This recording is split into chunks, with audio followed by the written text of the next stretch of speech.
Vamos nessa. Então, retomando, eu já vou para o item 9 aqui na leitura. E ao doutor E. Hitzman, devo a resolução de outro caso, em que, estando alguém em uma determinada localidade, um verso se lhe impôs repetidamente como ocorrência, sem que se divisassem nem sua origem, nem suas relações. Narração de E., doutor em Direito. Há 6 anos viajei de Biarritz para San Sebastián. A linha férrea cruza o rio Bidasoa, que nesse ponto define fronteira entre França e Espanha. Pessoal, acho que a gente leu esse trecho, né, Cristiane? Na verdade, nós paramos na página 229, no parágrafo O romano, lá embaixo, no último parágrafo. Perfeito. 229, é isso? Isso.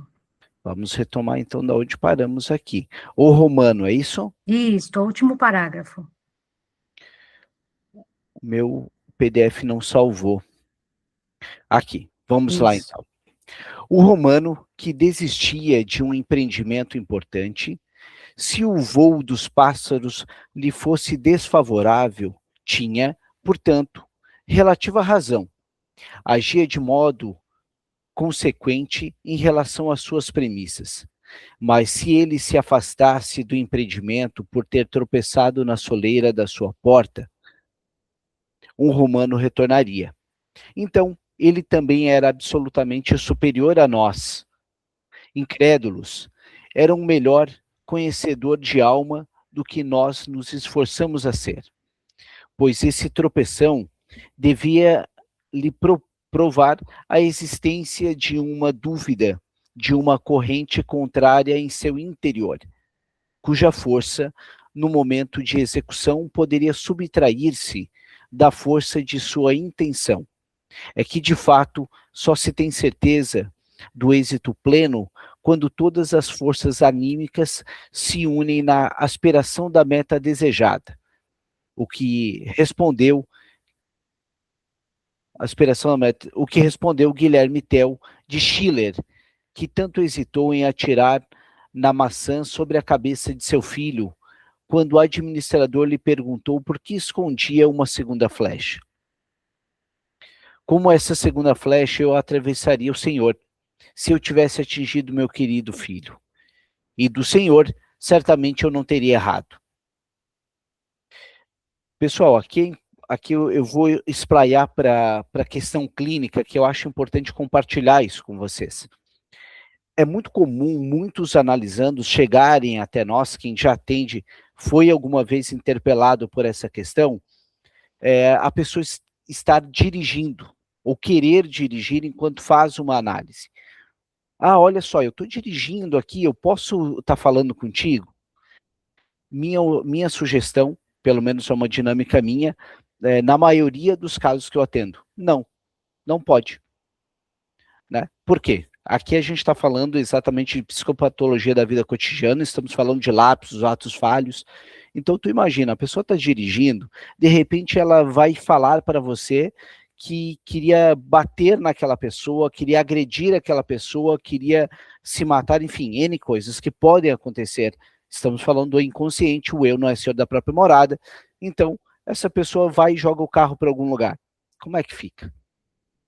Né? Então, se a gente acredita nesses impulsos, não seria sensato, relembrando, o analista não analisa o analisando.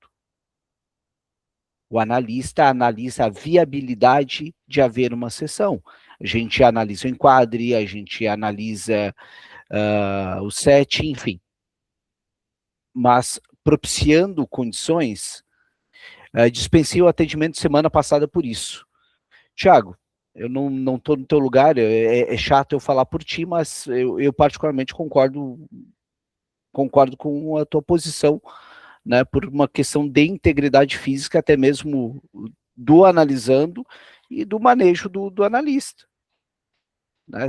Se a gente fala, então, de haver um enquadre analítico, é o mínimo que a gente pode pensar. Você entraria num carro com o seu analisando para fazer uma análise? Né? O seu analisando, numa sessão, está comendo? Se no setting você permitiria que ele entraria comendo, é uma coisa. Mas sempre usem essa dinâmica, essa lógica. Se ele tivesse na minha frente, fisicamente, eu permitiria isso? Ou nós chegaríamos ao acordo? Sim, não, talvez, quem sabe. Né? Daí, então, esse é um bom critério para nós pensarmos. Então, a gente segue mais um pouquinho. Sintam-se à vontade em qualquer momento para comentar e pontuar questões. Tiago, por obséquio. Mas eu acho válido também, Michel, quando não há esse tipo de risco que você mencionou, né, do carro, né, que a pessoa pode fazer alguma coisa contra si mesma ou outras pessoas, eu acho válido que cada psicanalista também tenha o seu próprio discernimento e faça testes também, porque às vezes pode ser que funcione, pode ser que a pessoa lavando uma louça ali, de repente, não fazendo barulho demais ali, ela consiga expressar mais coisas do inconsciente do que se ela tivesse falando, olhando para vocês. Não, perfeito, Tiago. Né, o Lacan falava isso, cada um tem que buscar o seu próprio manejo, né?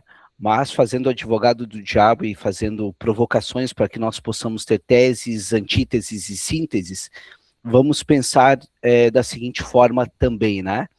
Se nós queremos que, como o François adotou, que uma mente, uma criança ocupe o próprio corpo que ela habita, por que ela precisa dispersar atenção em outras atividades que ela não pode estar inteiramente na tua frente?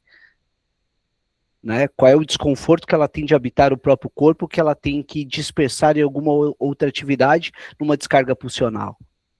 Né? Mas é claro, é válido. A única coisa que eu estou fazendo aqui é o advogado do diabo. Se tu não tivesse falado isso, não teria esse insight agora.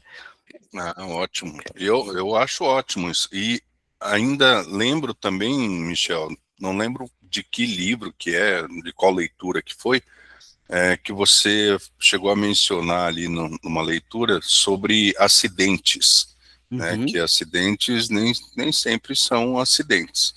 São mensagens também do inconsciente. E aí, numa dessas, a gente pode também perceber, deixou um copo cair enquanto estava lavando a louça. Opa, peraí, tem alguma coisa aí. Sim, foi nessa obra mesmo. Foi nessa obra, e realmente ele fala disso, da questão da agressividade na psicopatologia da vida cotidiana. Né? E só abrindo um parênteses aqui, que bom que o Thiago falou esse ponto anterior, os jogos, observem os jogos dos nossos filhos ou das crianças na contemporaneidade, a predominância dos jogos são descargas pulsionais, são quase que questões masturbatórias, não é questão de simbolização e de história. É rápido, rápido, rápido, rápido, atira mais rápido, mais rápido, mais rápido. Né? Então, é o gozo, exatamente, essa questão de tu não ter limite. Né? Eu só quero descarregar, uma lógica quase perversa. Rita, por favor. Também, bom dia para vocês. Bom dia. Mas também quando a pessoa está comendo, está fazendo alguma coisa, e que naquele momento, você pode até perguntar para a pessoa se é uma boa hora, se quer fazer outro dia, sabe, se está ocupado, porque às vezes a pessoa ou está tentando desviar o assunto, ou simplesmente está vexado ali, tem muita coisa para fazer, né? Ou às vezes, né, Rita, o que ele precisa utilizar uma comida, uma água, um café, um cigarro, que ele não está conseguindo te contar. Né? Essa é uma forma também de manejo bem interessante. O que esse ato de comer seu simboliza aqui que tu não consegue me contar? Que tu precisa comer para me passar alguma mensagem. Eu só estou com fome.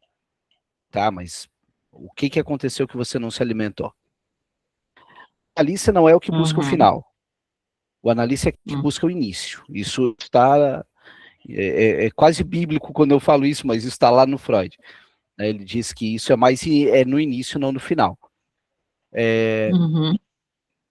Posso passar para o Thiago, Rita? Sim, obrigada, Michel. De nada.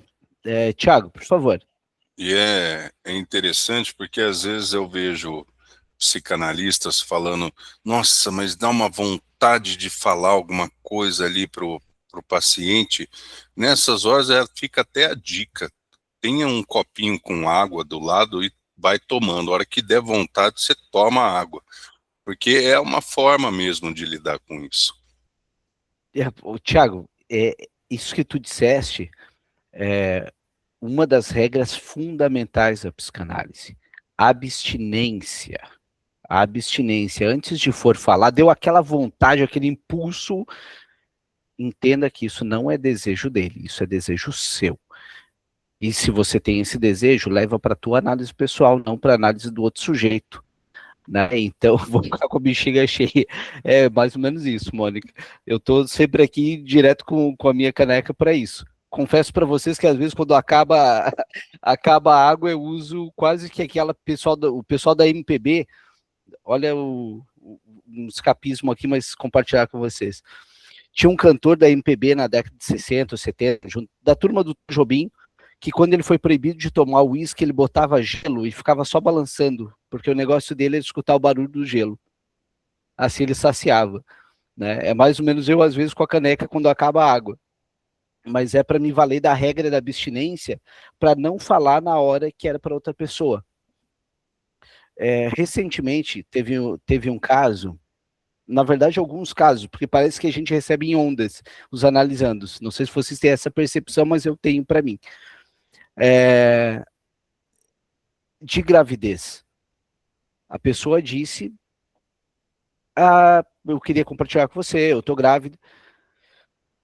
Primeira coisa que me veio, poxa, que felicidade, vontade de dizer parabéns. A vontade era muito grande. Eu realmente fiquei muito feliz pela analisando. Me segurei a regra dos 5 segundos, peguei a caneca, liguei o modo Felipe, para quem está com a gente na supervisão sabe. Quando você fala isso, você gostaria que eu dissesse o que para você? Foi a primeira coisa que veio na minha cabeça, para que eu não falasse parabéns. Mas qual era a lógica de eu não falar parabéns, mesmo eu tendo a vontade de dizer parabéns? Se eu falasse parabéns, eu desautorizaria ela a dizer que ela não estava satisfeita com a gravidez. Então eu segurei, e aí surgiu várias elaborações, e naturalmente, na maioria dos casos, agora estou chamando o imaginário para nossa conversa, quem já foi mãe, quem já foi pai, sabe que a primeira coisa que a gente, quando recebe a notícia, a gente normalmente fica muito apavorado, eu acho que eu tomei a decisão errada, vai virar um caos, então eu não sei se foi a ideia certa. Então se tu diz parabéns, normalmente tu desautoriza a pessoa a elaborar aquela situação. Mas voltando para cá agora. Item D. Quem teve a oportunidade de estudar as moções anímicas escondidas dos seres humanos, por meio da psicanálise, também pode dizer algo novo sobre a qualidade dos motivos inconscientes que se expressam na superstição. Reconhece-se com maior nitidez nos neuróticos, com frequência muito inteligentes, afetados por pensamentos e estados obsessivos, que a superstição provém de emoções hostis e cruéis reprimidas. A superstição é, em grande parte, expectativa de infortúnio, e quem com frequência deseja o mal aos outros, mas em consequência de uma educação para o bem, tem a recalcar desejos no inconsciente, será particularmente propenso a esperar o castigo por essa maldade inconsciente, como um infortúnio de ameaça de fora. Teve um caso que eu atendi que foi exatamente isso. A pessoa teve toda uma criação na religião, e quando ele disse, olha, eu fiz tal coisa, eu fiquei esperando alguma punição. Na verdade, quando a gente estuda a psicanálise isso é extremamente comum. O neurótico, essa sensação de culpa, de punição que vai vir a qualquer momento. E daí, qual é a ideia? É botar a pessoa para falar, para elaborar e ver o quanto isso pode ser do imaginário. Ao admitir que não esgotamos de modo algum a psicologia da superstição com essas observações, por outro lado, precisamos ao menos questionar se devemos contestar inteiramente as raízes reais da superstição. Se de fato não existem pressentimentos, sonhos proféticos, experiências telepáticas, manifestações de forças sobrenaturais, coisas semelhantes, estou longe de pretender condenar claramente todos esses fenômenos, sobre os quais estão disponíveis tantas observações detalhadas, até mesmo de homens que se sobressaem intelectualmente. E que seria melhor transformar em objetos de investigações posteriores. Cabe até esperar que uma parte dessas observações chegue a ser esclarecida por nosso incipiente reconhecimento dos processos psíquicos inconscientes, sem necessidade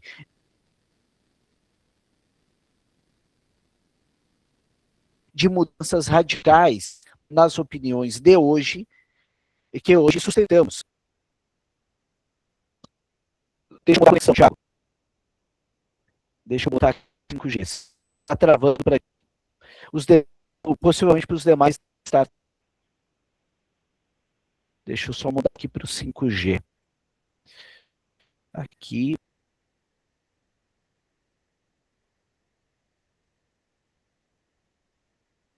Requisitos. Só ver onde que eu parei aqui. Tiago, se continuar oscilando, por gentileza, me avise. Vamos só voltar então. Experiências telepáticas, manifestações de forças sobrenaturais e coisas semelhantes. Isso é bem interessante, olha só. Estou longe de pretender condenar cabalmente todos esses fenômenos.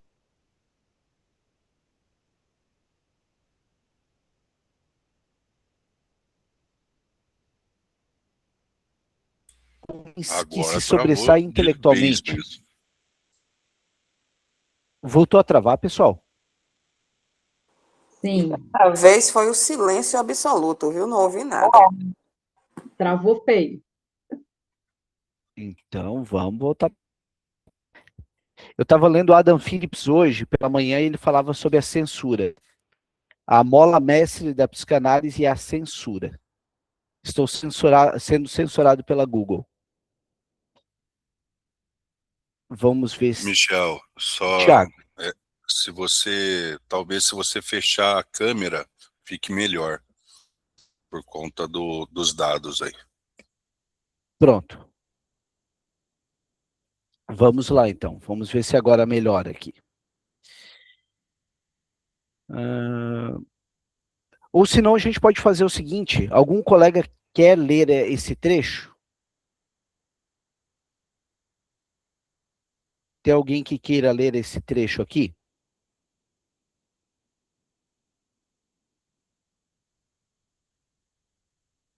Pressuponho que não. Eu vou voltar um pouquinho então aqui. Eu até gosto de ler, Michel, mas aí por 57 anos não enxergo mais nada. Tudo certo. Deixa eu retornar ler, então. Michel, eu posso ler. Qual que é o trecho? Ao admitirmos? Parou aí? Isso, volta ao admitirmos, que daí acho que dá uma melhorada aqui. Dá para retomar o raciocínio. Tá. Ao admitirmos que não esgotamos de modo algum a psicologia da superstição com essas observações, por outro lado, precisamos ao menos questionar se devemos contestar inteiramente as raízes reais da superstição, se de fato não existem pressentimentos, sonhos proféticos, experiências telepáticas, manifestações de forças sobrenaturais e coisas semelhantes. Estou longe de pretender condenar cabalmente todos esses fenômenos, sobre os quais estão disponíveis tantas observações detalhadas, até mesmo de homens que se sobressaem intelectualmente, e que seria melhor transformar em objetos de investigações posteriores. Cabe até esperar que uma parte dessas observações chegue a ser esclarecida por nosso incipiente reconhecimento dos processos psíquicos inconscientes, sem necessidade de mudanças radicais nas opiniões que hoje sustentamos. Eu não consigo, Michel, entrar aqui nessa observação 103, isso eu não consigo. Eu consigo, eu acho que num curto espaço aqui, se travar, não vai prejudicar. Hitzman, Crítica da Clarividência, um poeta e seu pai, contribuições sobre psicologia da conversão religiosa e de fenômenos telepáticos. É só o nome da obra aqui, Editora Imago, de 15 a 16. É isso. Nada tão relevante. Quer continuar, Michel? Ou eu continuo? Não, tenta mais um pouquinho aí. Vamos lá, enquanto estabiliza aqui, por favor. Se ficassem provados ainda outros fenômenos, por exemplo, os afirmados pelos espíritas, empreenderíamos justamente as modificações de nossas leis, do modo exigido pelas novas experiências, sem nos confundirmos com a coerência das coisas do mundo.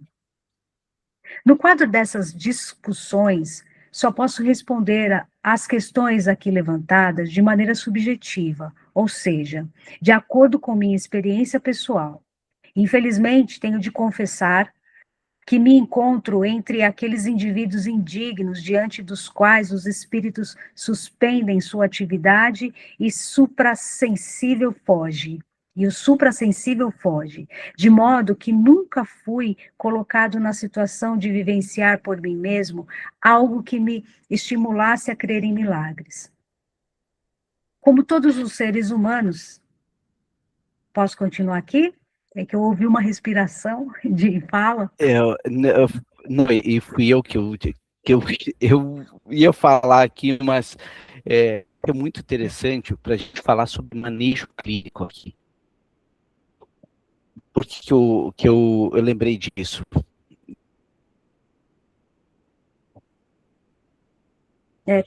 Tá falhando bastante, Michel.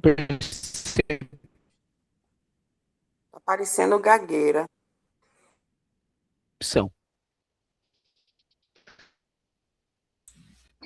Michel, tá travando, meu caro. A câmera, vou fechar a câmera. Deixa eu fechar a câmera. Pronto, ainda tô gago ou melhorou? Não, melhorou bastante. Tá. Eu ia mencionar sobre a percepção da Cristiane, que foi muito boa. Cristiane, olha só. E isso é muito legal para a gente observar sobre, quando a gente pega Glenn O. Gabbard, psiquiatria psicodinâmica, e nós vamos trabalhar sobre grupo A, B e C, e sobre a percepção de cada estrutura sobre o mesmo fato. Então, olha só, infelizmente tenho de confessar que me encontro com aqueles indivíduos indignos diante dos quais o espírito suspende sua atividade e suprassensível foge, de modo que nunca fui colocado em situação de vivenciar por mim. Notem que, dependendo da estrutura da pessoa, isso pode ser tido como xiste, isso pode ser tido como persecutório, isso pode ser tido como sexualizado. Então, notem que o fato ele é exatamente o mesmo. Se a gente está escutando isso na clínica, a pessoa está dizendo, olha, eu sou daquela turma que os espíritos não vêm atrás de mim. Né? E aí não vem por quê? Porque eu sou bonito demais, porque eu sou debochado demais, ou porque, eventualmente, eu não sou digno de eles estarem atrás de mim, porque a vida é muito injusta com pessoas que são como eu. Nota que aí tem aqui, por isso que a gente pega o diagnóstico, não propriamente para a gente engessar, mas para a gente ter um norte de manejo. Um norte de manejo, não propriamente porque a gente vai fazer, mas porque a gente não faz. para que a gente deixe de fazer algumas coisas. Pô, se o cara é persecutório, eu não vou terminar com uma pergunta muito aberta que desestruture. Agora eu estou com a câmera fechada. Se uma pessoa tem uma estrutura predominantemente persecutória, paranoica, psicótica, isso é horrível. Um borderline, onde que fica? O borderline é limítrofe. Se ele é limítrofe entre a psicose e a neurose. E se ele está psicotizando, ele vai se sentir que está sendo, de certa forma, perseguido, né? Então é por aí que vai. Por gentileza, retoma. Como todos os seres humanos, tive premonições, experimentei infortúnios, mas os dois se esquivaram de modo que nada se seguiu às premonições. E o infortúnio se abateu sobre mim sem ser anunciado. Na época em que, ainda jovem, morei sozinho em uma cidade estrangeira, muitas vezes ouvia meu nome ser chamado de repente por uma voz inconfundível, inequívoca e querida. E então anotava o momento exato da alucinação e, preocupado, perguntava àqueles que ficaram em minha terra o que havia acontecido naquele momento. Não havia acontecido nada. Em compreensão, posteriormente, continuei trabalhando com meus pacientes, imperturbável e sem nenhum pressentimento, enquanto meu filho corria perigo de vida devido a uma hemorragia. Tampouco pude reconhecer qualquer um dos pressentimentos relatados pelos pacientes como um fenômeno real.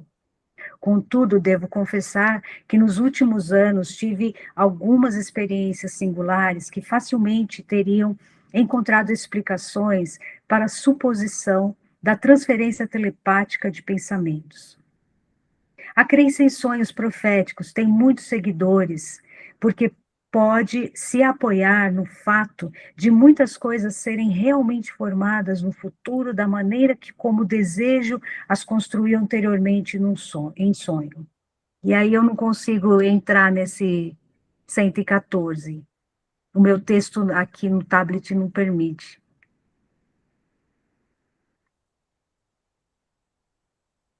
Ver Freud, né? Ver Freud em sonho e telepatia. Isso, simples assim. Só que há pouco de surpreendente nisso. E entre o sonho e a realização, podem-se ainda comprovar, em geral, amplas divergências que a credulidade do sonhador prefere negligenciar. Um belo exemplo de um sonho que, com razão, poderia ser chamado de profético, me foi trazido certa vez por um paciente inteligente e confiável para uma análise minuciosa. Ela contou que uma vez sonhou ter encontrado um antigo amigo e médico da família em frente a determinada loja em certa rua, e que quando, na manhã seguinte, ela foi ao centro da cidade, ela realmente o encontrou no lugar indicado no sonho. Observo que essa coincidência milagrosa não provou sua importância por meio de nenhuma experiência subsequente. Portanto, não se podia justificá-la a partir do futuro. Um exame cuidadoso constatou que não havia nenhuma prova de que a dama tivesse se lembrado do sonho já na manhã que se seguiu à noite do sonho, ou seja, antes do passeio e do encontro. Ela não pôde argumentar nada contra uma figuração dos fatos que retirava do episódio tudo o que era milagroso e deixava apenas um problema psicológico interessante. Ela passou pela rua em certa manhã, encontrou seu antigo médico de família em frente a uma loja, e então, ao vê-lo, sentiu a convicção de ter sonhado com esse encontro na noite anterior, naquele mesmo lugar. Só comentar essa questão aqui do sonho e que você lembra e parece que é um déjà vu. E aí o Ferenczi, o texto que eu li agora recentemente do Ferenczi, que fala de déjà vu, que às vezes são formações que o sonho traz e que dá e causa a impressão do sonho diurno, de falar, eu já passei por isso aqui, mas são formações de sonho, e ele traz como déjà vu. né, o Férez no sonho. Ele complementa isso, né? Nossa, muito bem lembrado esse texto dele. Eu não lembro se está em qual volume que No está. primeiro, que eu estou lendo o primeiro ainda, eu tô no 1 ainda, volume 1 do Férez, e aí ele é nesse primeiro volume que ele fala, que ele tem esse texto que fala do sonho, e aí ele traz o déjà vu.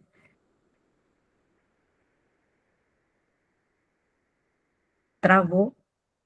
Bom, travou, Michel. Seguir, eu Pode estava só desculpa. continuar?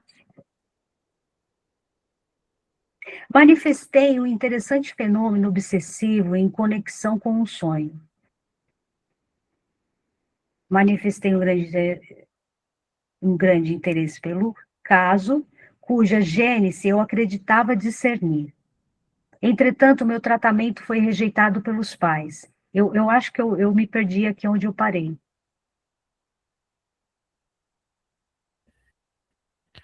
Deixa eu só Tava... voltar aqui. Eu Isso, me perdi qualquer aqui coisa onde eu volta, parei. tá tudo certo. Eu acho que foi aqui em cima, deixa eu ver. Nossa, me perdi total. Foi Eu depois vou... do 114, né? A parte É dos sonhos. verdade, depois do 114. Deixa eu ver aqui. Que assim como a Rita, tá? Eu troquei minha lente dos Na óculos, mas verdade, você parou na próxima página. Ela não pôde argumentar nada contra essa parte que você leu. Ela não pôde argumentar nada contra a figuração dos fatos, que retirava do episódio tudo que era milagroso e deixava apenas um problema psicológico interessante. Você leu até aqui. continua então, Rita, por favor, querida, que eu também ainda estou perdida aqui. Foi a Kaline. Quer ler, Kaline? Posso Kaline, continuar? Tá por bom de favor. ouvir? Que eu tô Tá sem ouvir. ótimo, Kaline, por favor. Ela passou pela rua em certa manhã, encontrou seu amigo médico de família em frente a uma loja e então, ao vê-lo, sentiu a convicção de ter sonhado com esse encontro na noite anterior naquele mesmo lugar. A análise pôde indicar, então, com grande probabilidade, como ela chegou a esse sentimento de convicção, o qual, de acordo com regras gerais, não pôde impedir certo direito à credibilidade. O encontro em determinado lugar após alguma expectativa anterior equivale, de fato, a um encontro amoroso. O antigo médico de família despertou nela a lembrança dos velhos tempos, em que encontros com uma terceira pessoa, também amiga do médico, tinham sido muito significativos para ela.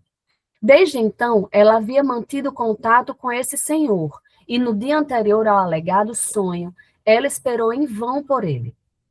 Se eu pudesse comunicar com mais detalhe as relações aqui presentes, ser-me-ia fácil mostrar que a ilusão do sonho profético ao ver o amigo dos velhos tempos equivale, mais ou menos, ao seguinte comentário. Ô, doutor, o senhor me faz lembrar agora dos velhos tempos, em que eu nunca precisava esperar em vão por N, quando tivéssemos marcado o encontro. Continuo? Se Por você favor. sentir à vontade, pode continuar, por favor. Nessa consciência notável de encontrar uma pessoa em quem se estava justamente pensando, observei em mim mesmo um exemplo simples e de fácil interpretação, que provavelmente constitui um bom modelo para acontecimentos semelhantes. Poucos dias depois de me terem concedido o título de professor, 105, Deixa eu ver aqui, Kaline, o que que diz. A palavra professor nos países de língua alemã equivale a um título acadêmico superior ao de doutor. Olha, interessante isso. Algo como professor emérito ou professor titular. A profissão de professor é designada como Lehrer para professores não acadêmicos, como teacher em inglês e docent para professores universitários. E é isso. Voltamos ao que confere. que confere muita autoridade em países de organização monarquista. Estava eu em um passeio pelo centro da cidade, quando de repente meus pensamentos se voltaram para uma fantasia infantil de vingança dirigida contra um determinado casal. Meses antes, eles haviam me chamado para ver sua filhinha, em quem havia se configurado um interessante fenômeno obsessivo em conexão com o sonho. Manifestei um grande interesse pelo caso, cuja gênese eu acreditava discernir. Entretanto, meu tratamento foi rejeitado pelos pais e eles me deram a entender que pensavam em recorrer a uma autoridade estrangeira que curava por meio de hipnotismo. Fantasiei então que, após o fracasso total dessa tentativa, os pais me pediriam que iniciasse meu tratamento, pois agora tinham plena confiança em mim, etc. Mas eu respondi, sim, claro, agora eu também me tornei professor, vocês têm confiança em mim. O título nada alterou em minhas aptidões. Se vocês não precisaram de mim enquanto eu era docente, também podem prescindir de mim como professor. Nesse ponto, minha fantasia foi interrompida pela sonora saudação. Quanta honra, senhor professor! E quando ergui os olhos, vi que passava por mim exatamente o mesmo casal do qual eu acabara de me vingar através da recusa de sua proposta. A reflexão seguinte destruiu a aparência do algo milagroso. Eu tinha caminhado em direção a esse casal por uma rua larga, reta e quase deserta, e talvez a distância de 20 passos deles, com um furtivo olhar vislumbrei e reconheci suas imponentes personalidades. Mas, seguindo o modelo de uma alucinação negativa, eliminei essa percepção por motivos de sentimento que, então, se fizeram valer na fantasia que emergiu de maneira aparentemente espontânea. Kaline, eu acho que agora é legal a gente conversar um pouquinho sobre essa parte aqui. Tá cortando ainda muito ou deu uma normalizada? Estabilizou um pouco. Legal. Estabilizou. Beleza. Pessoal, acho interessante a gente pensar, enquanto a Kaline estava lendo ali, vamos por partes, né? Me veio ali na cabeça a questão do que o Lacan fala do conceito do senhor suposto saber, né? O quanto uma palavra, a pessoa pressupõe se você sabe mais ou sabe menos sobre alguma coisa. Mas é interessante, principalmente ao ler ali a questão do Freud, o quanto ele sabe o local dele e o quanto as pessoas o colocam. Né? Que nós, às vezes, na análise, na clínica, o teu analisando vai lá, vai começar a te elogiar. Isso na linha bioniana a gente chama muito de ataque ao vínculo. Às vezes a gente acaba assim, vai descendo, achando, nossa, eu sou uma pessoa fantástica e tal, e não entende que a análise é sobre o analisando. Né? Como eu gosto de dizer e falo repetidas vezes, o que o teu analisando deixa de falar dele enquanto ele te elogia? Então, isso é muito importante, a gente se manter no lugar de objeto de uma análise. O analista é uma figura invisível no setting. Lembra que o Winnicott diz que uma pessoa saudável é aquela que consegue ficar sozinha. Uma pessoa saudável é aquela que consegue ficar sozinha. Não do ermitão lá do Nietzsche, não é esse que a gente fala, mas ficar sozinha no sentido dentro do setting, com as próprias ideias, já que o analista vai reverberar as ideias do seu analisando. Às vezes tu vai precisar fazer uma psicodinâmica, que é uma terapia de esclarecimento, às vezes vai precisar fazer uma terapia de apoio, ok, cheque, tá tudo bem, mas entenda que são etapas, tudo que a gente faz é se tornar aquela mãe dispensável, é se tornar aquele pai dispensável. O que para nós, latinos, é sempre uma briga muito difícil, porque a mesa do italiano, eu estou dizendo mais pelo sul aqui, é uma mesa cheia. O pai latino é aquele que não quer que o filho saia de perto. Então, imagina que isso entra no set para muitos analistas. O medo do abandono, eu lembro quando eu estava numa supervisão, e um supervisionando disse, se eu fizer igual tu faz, não vai ficar ninguém. E daí eu estava meio inspirado no dia, não era bem o meu lado latino que estava ali, eu olhei para ele e disse, tá, me fala, qual é o teu problema com o abandono? Porque é essa a questão, a gente trabalha para ser abandonado. Um pai bom com seu filho é aquele pai que trabalhou a autonomia do seu filho, que seu filho diz, ei, valeu, tchau, volto para deixar o meu filho ir para o cinema. Ou se não, volto depois de brigar com a minha esposa, me separar e volto para morar contigo. Né? Mas a gente trabalha para ser dispensado. Tiago, por obséquio. E, inclusive, já fazendo um adendo aí, com relação ao controle financeiro da nossa parte, né? Porque a gente, como a gente trabalha aí com psicanálise, muitas vezes a gente vai falar, pô, preciso desse paciente por mais um mês, sabe? E, cara, a gente tem que ter noção muito, muito clara que o paciente que vai se dar alta, e se ele está se dando alta, a gente tem que respeitar isso, né? A gente não deve ficar se apegando a isso, apegando ao paciente, querendo manter ele que vai resolver. Sim, perfeito, Tiago, perfeito esse aspecto que tu disseste, né? Eu particularmente, eu gosto de uma prática, não consigo com todos analisando, mas sempre procuro, quando analisando se dá alta e diz, olha, tô legal, tô bem, valeu, eu gosto sempre de fazer uma última sessão de fechamento, para como se fosse um luto, sabe? Bacana, a gente vai lá e faz uma saideira para fechar bem bonitinho, para que não seja aquela questão de eu tô saindo pela porta dos fundos, saindo da francesa. Então, uma a mais para, vamos fechar aqui. Né? Aquele relacionamento terminou e a pessoa volta dizendo, tá, a gente pode sair esse fim de semana? Podemos, vai lá, vamos sair, vamos saideira. Né? Então, eu acho legal esse tipo de manejo. E que bom que tu disseste isso para compartilhar com vocês. Uma analisanda certa vez pagou para mim, olha, eu gostaria que tu analisasse a minha nora, minha cunhada, minha familiar. Eu vou pagar para ela. Foi lá, pagou. Na época, eu cobrava R$500 pelo mês para aquela pessoa. Ela foi lá, pagou, porque não era da BPC. Ela me pagou e eu entrei em contato com ela e disse, olha, eu tenho um horário X e Y, né, como ficaria bom para ti?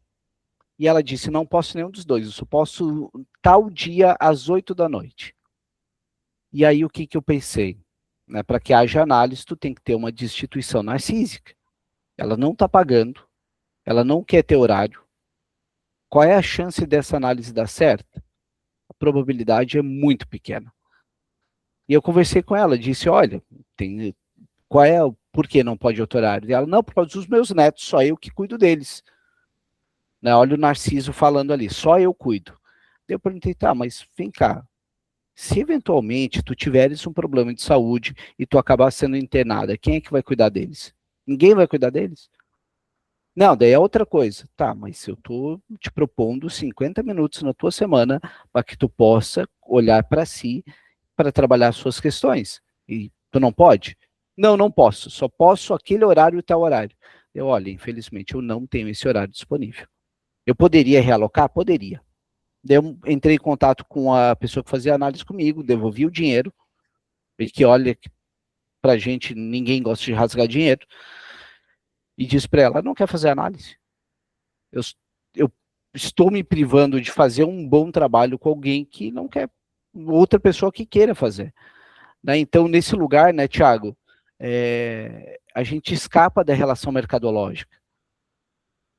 E é uma, se tu não tá na tua análise pessoal ali, de estar trabalhando essas questões, às vezes tu pode entrar numa armadilha bem pesada. Tem caso que não vale a pena tu pegar. Não dá, tu não vai ter suporte. Questão de luto de filho, né? Eu não tenho condição nenhuma. Pode ser loucura e tal, não, mas eu não vou conseguir escutar ele. Eu vou me colocar na cena e eu sou apaixonado pelo meu filho, não tenho a menor condição. Eu não vou fazer um bom trabalho. Então eu pego, olha, vou te passar um colega. Tiago, por favor. Que entra muito no que a gente já conversou na supervisão também, sobre pessoas que, por exemplo, passaram por um abuso e acham que estão ali prontas tal para lidar com isso, mas quando acontece, vê que a coisa aperta e tem que levar para terapia, mas quer continuar porque acha que é possível curar no outro aquilo que nem foi curado em si mesmo, né? Nem foi elaborado suficientemente. E nesses casos a pessoa tem que ter o bom senso de falar, olha, não dá para te atender, infelizmente vou ter que passar. Esse aspecto é muito importante, que a pessoa esteja em supervisão, que a pessoa esteja na sua análise pessoal e que naturalmente entenda se vai ter condições ou não vai, né? Tem alguns tópicos que no passado eu não trabalhava e que hoje eu trabalho, né? Eu sempre tive muito pudor em relação à questão de sexo, sempre tive, por questão de timidez, de família conservadora, sempre foi um pudor. Uma das minhas analisandas iniciais trabalhava como garota de programa. Então, olha, foi algo que eu tive que trabalhar bastante na minha análise pessoal, foi que eu tive que trabalhar em supervisão para poder fazermos ali na nossa dupla analítica, eu e ela, pressuponho que deu muito certo, porque a gente fez um trabalho durante mais de 1 ano e meio, né, nas questões dela, e que, lembrando, né, livre de moralidade, livre de punição e livre de julgamento. Né, eu não estou ali para ser um juiz, para ser um padre e dizer, olha, isso é pecado, isso é crime, não é para isso que eu estou ali para que ela possa elaborar e contar a história dela. A gente não muda os fatos, mas como a gente conta, muda a nossa vida. Né, essa ideia, e se a gente não coloca em palavras, ele vai ser repetido em atos. Pessoal, mais alguma consideração que alguém gostaria de pontuar? Eu acho que inclusive, o Thiago. Michel, já fica a dica também para quem estiver lidando com um paciente ou uma paciente que fique tímida ou tímido para falar sobre sexualidade, para fechar a câmera e trabalhar com o divã virtual aí, porque a pessoa fica muito mais à vontade para falar quando a câmera está fechada. Pode ser uma. Mas tu viu que é uma palavra que é danada com a gente, que a gente usa muitas vezes sexualidade. E a gente não fala que é sexual. Né? E que são duas coisas diferentes, né? Sexualidade é as coisas do corpo todo, sexual é relativo ao sexo. Né? Cristiane, por favor. Só para fechar essa questão, eu tinha um livro que estava em stand-by, porque quando eu comecei a ler ele, eu não compreendi. É um livro de um historiador e arqueólogo, que ele estuda as relações do povo primário ali do Havaí. Então, essas questões da sexualidade para eles é extremamente tranquila. Ali, o povo originário, eles trabalhavam a sexualidade e o sexo como uma questão política e social. Então, quando você lê isso, abre a mente, né? E quando eu li Totem e Tabu, eu falei, agora sim eu estou pronta para ler esse livro. E, de fato, eu voltei no livro, e o livro é extremamente profundo nessas questões mesmo da sexualidade, de como outros povos viam isso, né? Porque a gente vem de uma cultura muito cheia de tabu. Tudo é tabu, mesmo você não sendo religioso, existe o tabu do sexo, né? Sim. E é bem interessante esse livro, chama Ilhas da História. É bem legal mesmo.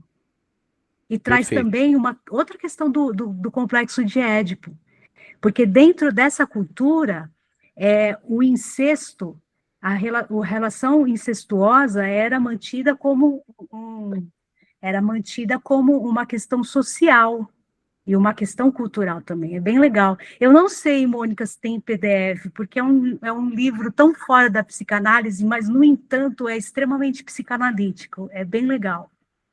Eu não sei. Depois o Michel, que é fera aí nos PDF, pode ver. Só passa o nome que a gente verifica seu encontro. Tá? Eu vou mandar no grupo lá. Então tá. Pessoal, obrigado pela parceria de todos, pela nossa conversa, bate-papo, visando o nosso enriquecimento. A turma da supervisão até amanhã às 8 da noite.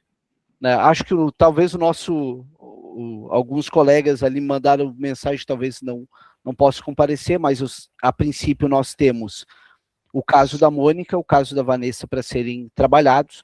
Vai ser primeiro pela Vanessa, depois pela Mônica, então amanhã.